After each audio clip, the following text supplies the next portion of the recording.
네, 정보통신 기사 기출문제 보겠습니다. 좀 더 많은 자료를 원하시는 분은 그냥 카페에 오시면 체계적으로 자료가 정리되어 있습니다. 네, 안녕하세요. 이번 시간에는 립을 보겠는데요. 뒤에 OSPF나 BGP까지 연결해서 보시기 바랍니다. 예, 본 강의는 제 카페에 들어가시면은 여기 정보통신 기사 1차 필기에 정보통신 응용에 여기 맨 뒤에 가면은 여기 맨 밑에 2에 2에 5 RIP 라우팅 인포메이션 프로토콜과 2에 2에 6 OSPF 2에 2에 7 BGP가 있습니다. 이 영상 참조하시고요. 예, 제가 이 영상을 다시 찍는 이유는 그 전에 그 내용과 비슷한데요. 이거는 책에 나와서 책 기반으로 다시 찍는 거고요. 내용은 대부분 유사하니까요. 기존 동영상을 꼭 참조해서 한번 기존 동영상을 보시고 이 동영상을 같이 보셔도 될 것 같아요. 설명은 유사할 것 같습니다. 예, 기출 유형을 보면 다음 중 RIP 동작 특성이 아닌 것은 자 RIP 디턴트 벡터 알고리즘 사용하고요. 링크 스테이트 라우팅 근거를 둔 도메인 내 라우팅 프로토콜이다 해서 예, 링크 스테이트에 기반을 둔 거는 우리가 OSPF로 동작한다. 정리하시고요. 라우팅 정보의 기준 서브 네트워크 주소는 클래스 ABC 마스크를 기준으로 해서 라우팅 정보를 구성한다. 자신이 갖고 있는 라우팅 정보를 립 메시지 작성하여 인접해 있는 모든 라우터에 주기적으로 보낸다. 그래서 이걸 우리가 브로드캐스팅 한다라고 하는 거죠. 링크 상태에 근거된 도메인 라우팅 프로토콜은 OSPF가 대표적이기 때문에 정답을 2번으로 잡으셔야 됩니다.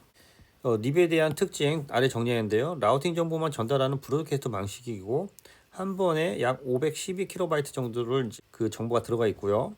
경로 설정은 디스턴트 벡터인 거리 벡터 알고리즘을 사용한다.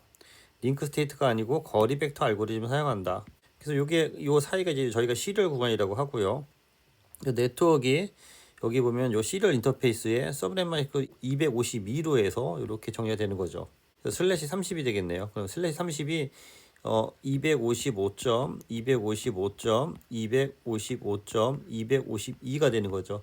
이게 8비트, 8비트, 8비트, 6비트가 있기 때문에 여기 합치면 30이기 때문에 30비트가 돼서 슬래시 30으로도 표시가 되는 부분이 되겠습니다. 이 내용 참조하시고요. 라우팅 구성 예기 때문에 한번 참조하시기 바랍니다. 그래서 립 프로토콜을 간단히 보시면 립은 IP 네트워크에 사용하는 거리 벡터 라우팅 프로토콜에서 가장 오래된 프로토콜이고요. 홉 베이스로 가는 거죠. 중소형 네트워크에서 널리 사용하고 있다. 그래서 홉 카운터는 패키지 대상에 도달하기 위해 통과해야 하는 라우터에 쓰고 립이 허용하는 최대 홉수는 15개 홉이다. 그래서 15개가 넘으면은 이거는 익스파이어로 처리한다. 립은 UDP나 IP선에서 동작하는 라우팅 프로토콜로서 경유할 가능성 있는 라우터를 홉수로 계산하고 DVA에서 디스턴트 벡터 알고리즘으로 인접 호스트와 경로를 동적으로 교환하는 방법이다. 그래서 립에 대한 그 여기 예가 되는데요. 여기 보면 UDP에 8바이트가 있고 립 메시지가 있어서 전체적으로 IP 헤더에 UDP 데이터그램으로 처리되는 부분이 되겠습니다. 립은 느린 수렴 시간, 컨버전스 시간, 수렴한다는 것은 모든 네트워크들이 모든 라우터들이 같은 상태를 유지한다는 게 수렴이죠. 가변근이 서브넷 마스크를 지원할 수 없는 기능, 제한된 확장성 등 여러 가지 한계가 있다. 이러한 제약된 문제를 해결하기 위해 OSPF나 EIGRP, 시스코에서 나온 거죠. 등의 라우팅 프로토콜이 개발되고 있다. 립의 주요 특성, 평면적 구조이다. 립은 내부 라우팅 프로토콜로 가장 많이 사용되는 프로토콜로서 네트워크 구성상 계층은 없고 평면적인 구성이다. 최대 호흡은 15카운터고 16을 초과할 수 없다. 30초마다 데이터를 업데이트해서 보내고 각 인터페이스에 라우팅 정보를 전달한다. 그래서 이제 그 불필요한 브로드캐스트가 많아진다. 립에서 루핑을 방지하는 주요 기술, 스프리트 호리전 기술에서 내가 보낸 것을 다시 안 받는다. 그래서 여기 보면은 라우팅 프로토콜에서 라우팅 루프를 방지하기 위해 사용하는 기술로서 라우터가 경로 정보를 원래 정보가 온 방향으로 다시 보내지 않는다. 그래서 내가 보낸 걸 다시 안 보낸다는 의미가 되는 거고요. 라우터는 경로에 대한 정보가 어디서 왔는지 추적을 유지하는 것이고 라우터가 어떤 그 장애 정보를 보낼 때 같은 방향으로 해당 네트워크에 대한 업데이트를 보내지 않아서 루핑을 걸리지 않게 한다는 의미가 되겠습니다. 라우팅 포이존은 거리 벡터 라우팅에서 라우팅 루프를 방지하기 위해 사용된 기술이고요. 어떤 네트워크가 다운됐을 때 해당 네트워크 경로를 16가지 무한 매트릭스 설정해서 해당 네트워크가 도달 불가능하다는 것을 나타내는 부분이 라우팅 포이존. 그러니까 라우터가 이제 독을 먹었다. 그래서 이제 다운이다. 그래서 가지 말라는 것가 되는 거고요. 포이존 리버스는 스플릿 호리전 규칙을 덮어 쓰는 규칙으로 라우터가 위에서 보는 것처럼 라우터 2가 라우터 1으로부터 포지션 경로를 업데이트 받으면 여기 보면 업데이트를 받으면 여기 보시면 라우터 2가 다시 라우터 1에게 이 포지션을 받은 것에 대해서 라우터 2는 스프리트 호리전 규칙을 깨트리고 다시 동일한 16의 포지션 홉 카운트로 라우터 1에게 업데이트를 보내죠. 이렇게 함으로써 도메인 내의 모든 라우터가 포지션 경로의 업데이트를 받을 수 있도록 전체적으로 이제 공유를 하는 거고요. 그래서 모든 라우터가 다운 네트워크에 대해서 포지션 리버스를 수행한다는 것이다. 즉, 다른 라우터들도 R3나 R1도 다운된 네트워크에 대한 포지션 리버스를 수정함으로써 어디가 다운됐는지를 전체적으로 공유한다라는 부분이 되겠습니다. 홀더 타임 타이머는 라우터에서 라우팅 정보의 안전성을 유지하기 위해서 특정 경로에 대해서 업데이트를 일시적으로 차단해서 라우팅 누프를 방지하는 기술이 되겠습니다. 그 외에 트리거 업데이트라든지 카운팅 제한 등이 있는데요. 여기까지 시험이 안 나올 것 같습니다. 예, 문제를 다시 한번 보겠습니다. 다음 중 VLSM을 지원하는 라우팅 프로토콜이 아닌 것은 여기 VLSM을 알아야 되는데요. Variable Length Subnet Mask입니다. 그래서 서로 다른 서브넷의 동일한 네트워크 번호를 서로 서브넷을 지정할 수 있게 하는 건데요.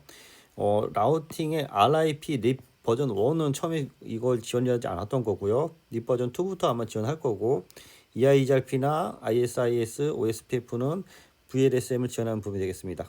그래서 립 버전 2는 립 버전 1의 단점을 보완하고 그래서 립 버전 2에서부터 VLSM이 지원이 됩니다. 문제 2번 다음 중 라우팅의 역할로 가장 알맞는 것은 라우팅의 역할 송신지에서 수신지까지 데이터가 전송될 수 있는 여러 경로 중 가장 적절한 경로를 선택한다. 길을 찾는 것 같네요. 2번은 수신지의 네트워크 주소를 보고 다음 송신지로 이제 목적지의 네트워크 주소를 보고 다음으로 송신되는 네트워크 물리적 주소를 찾는다. 송신 주소를 찾을 필요가 없죠. 송신 주소를. 네트워크 전송을 위해 물리 링크를 임시적으로 연결하여 더 긴 링크를 만든다. 더 긴 링크를 만들면 시간이 오래 걸리기 때문에 이것도 필요 없는 거고요. 하나의 데이터 해설을 사용하여 동시에 많은 상위 프로토콜 간의 데이터 전송을 수행한다. 동시에 많은 상위 프로토콜 이런 것과 다 관련이 없습니다.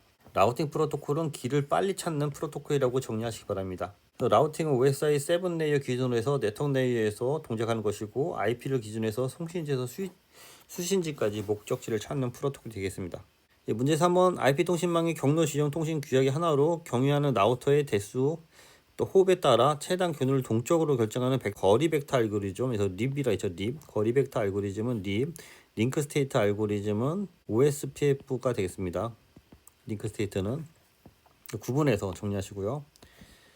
문제 4번 RIP의 동작 특성이 아닌 것은 디스턴트 벡터 알고리즘 사용하고요. 링크 상태 라우팅의 근거 링크는 OSPF로 동작을 한다. OSPF로 빼셔서 이건 틀린 거고요.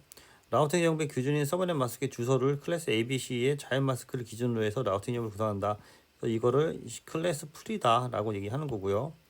자신이 갖고 있는 라우팅 정보를 립 메시지를 작성하고 인접해 있는 모든 라우팅에 보낸다. 그래서 RIP에 대한 설명이 되겠습니다. 립의 특징, 거리 벡터 라우팅 홉수를 15홉수 이내로 해서 사용한다. 15번 다음 중 립에 대한 특징으로 틀린 것은 라우팅 정보 전달 방식은 브로드캐스트 방식을 한다. 모든 거에 대해서 30초마다 브로드캐스트를 하는 거죠. 한 번에 전송 가능한 경로의 크기는 약 512KB 정도로 이제 정리되어 있고요. 경로 설정 알고리즘은 거리 벡터 알고리즘을 사용한다. 경로 정비는 서브넷 마스크 값이 포함된다. 해서 서브넷 마스크 값이 립 버전 1에서는 포함이 안 됐기 때문에 정답을 4번으로 잡으셔야 될 것 같습니다. 네, 여기까지 보시고요. 이전 동영상도 필요하면 같이 해서 같이 공부하시기 바랍니다. 예, 제가 뒤에 정보통신 기사 실기 부분에 서머리를 같이 한번 넣어드렸으니까 서머리도 같이 학습하시기 바랍니다. RT를 기반해서 이제 라우팅 프로토콜이 이제 발전하고 있는데요. 그 라우팅 프로토콜은 고정인 스택틱, 디폴트 다이나믹이 있고 다이나믹 안에 IGP랑 EGP가 있어서 IGP 내에 디스턴트 백사, 링크 스테이트 또는 하이브리드 방식이 있고 EGP를 이제 패스 방법이 있습니다. 그래서 거리 기반의 RIP나 IGRP가 있고요. 링크 상태 기반의 OSPF나 ISI 그걸 하이브리드에서 쓴 게 IGRP가 되는 거고 패스 기반은 BGP가 되겠습니다. 그래서 패키지 목적지까지 가는 방법을 결정해주는 프로토콜이 이제 라우팅 프로토콜이고요. 크게 립, OSPF, BGP, IGRP 등이 있습니다. 통신망 내에서 쓰는 프로토콜을 우리가 IGP 프로토콜이라고 하고요. 통신망 외에서 쓰는 거를 EGP 프로토콜이라고 하고 그 대표적인 게 BGP가 되겠습니다. 그래서 EGP는 이터리얼 게이트웨이 프로토콜로서 하나의 기간만과 AS 간의 동등 위치가 아닌 부모 자식 노드와 같이 특정 라우팅 프로토콜보다 프로토콜의 한 영역을 의미하게 EGP 외부 연결하는 프로토콜이고요. BGP는 보드 게이트웨이 프로토콜로서 AES 넘버를 갖고 전송하는 것으로서 특정 네트워크에 도달하기 위해서 AES들을 순서대로 나열해서 그 리스트로 표현하는 어떤 경로를 표시하는 방법이 되는 거고요. 이를 통해 누핑을 방지하고 AES 번호는 16비트로 해서 유니크하게 전달하는 방법을 사용합니다. 도메인 내 라우팅 프로토콜은 립이라든지 OSPF가 있는데 뒤에서 별도로 보겠습니다. 그래서 크게 라우팅은 하나의 근원지에서 목적지로 인터워킹을 하기 위한 거고요. 이렇게 라우터를 기반으로 해서 라우팅 테이블을 갖고 그 목적지를 결정합니다. 그래서 라우팅 테이블 하는 방법에는 라우팅 프로토콜이 있고 OSPF, BGP, 립 다양한 프로토콜이 있는 거고요. 라우티드 프로토콜은 네트워크에서 패킷 형태의 데이터 전송을 IP로 할지 IPX로 할지 어떤 방법으로 할지 나타나는 게 라우티드 프로토콜이 되겠습니다. 그래서 라우팅 프로토콜과 메시지, 매트릭스 이런 값을 갖고 라우팅이 움직이는 거고요. 고정 동적인 게 스태틱 다이나믹이 있는데 이것이 이제 수동으로 해서 립이라든지 IGRP, OSPF로 이제 발전했고요.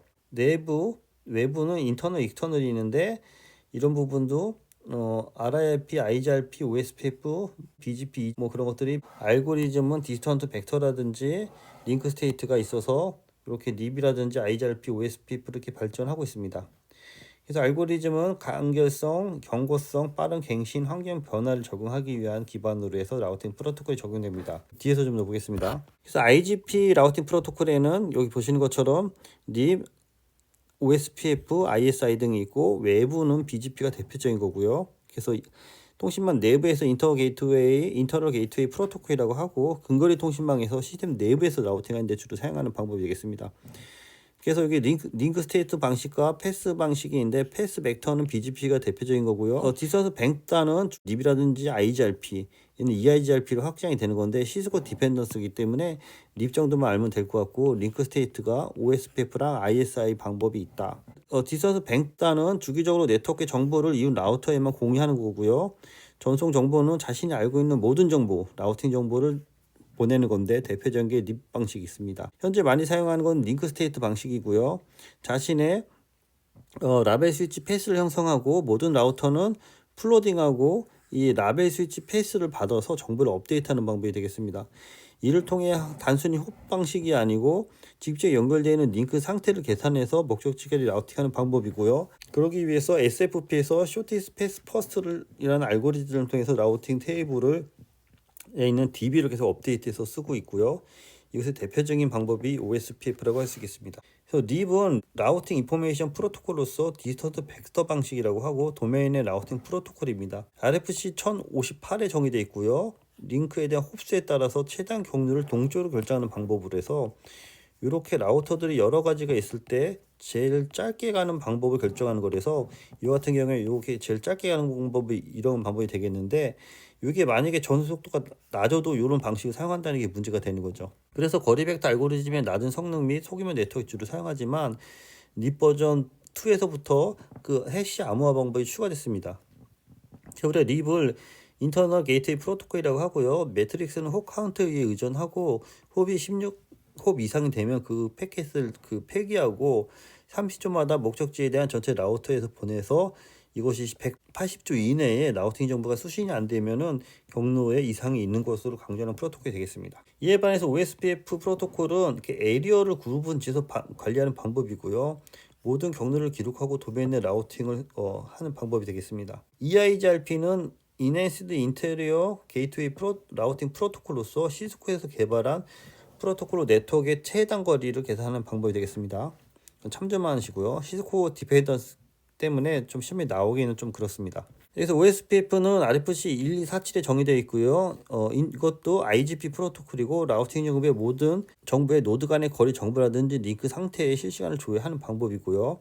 OSPF는 링크 스테이트 상태를 점검하는데 립수 대비해서 홉수에 제한이 없고 컨버전스 시간이 빠른 게 특징입니다.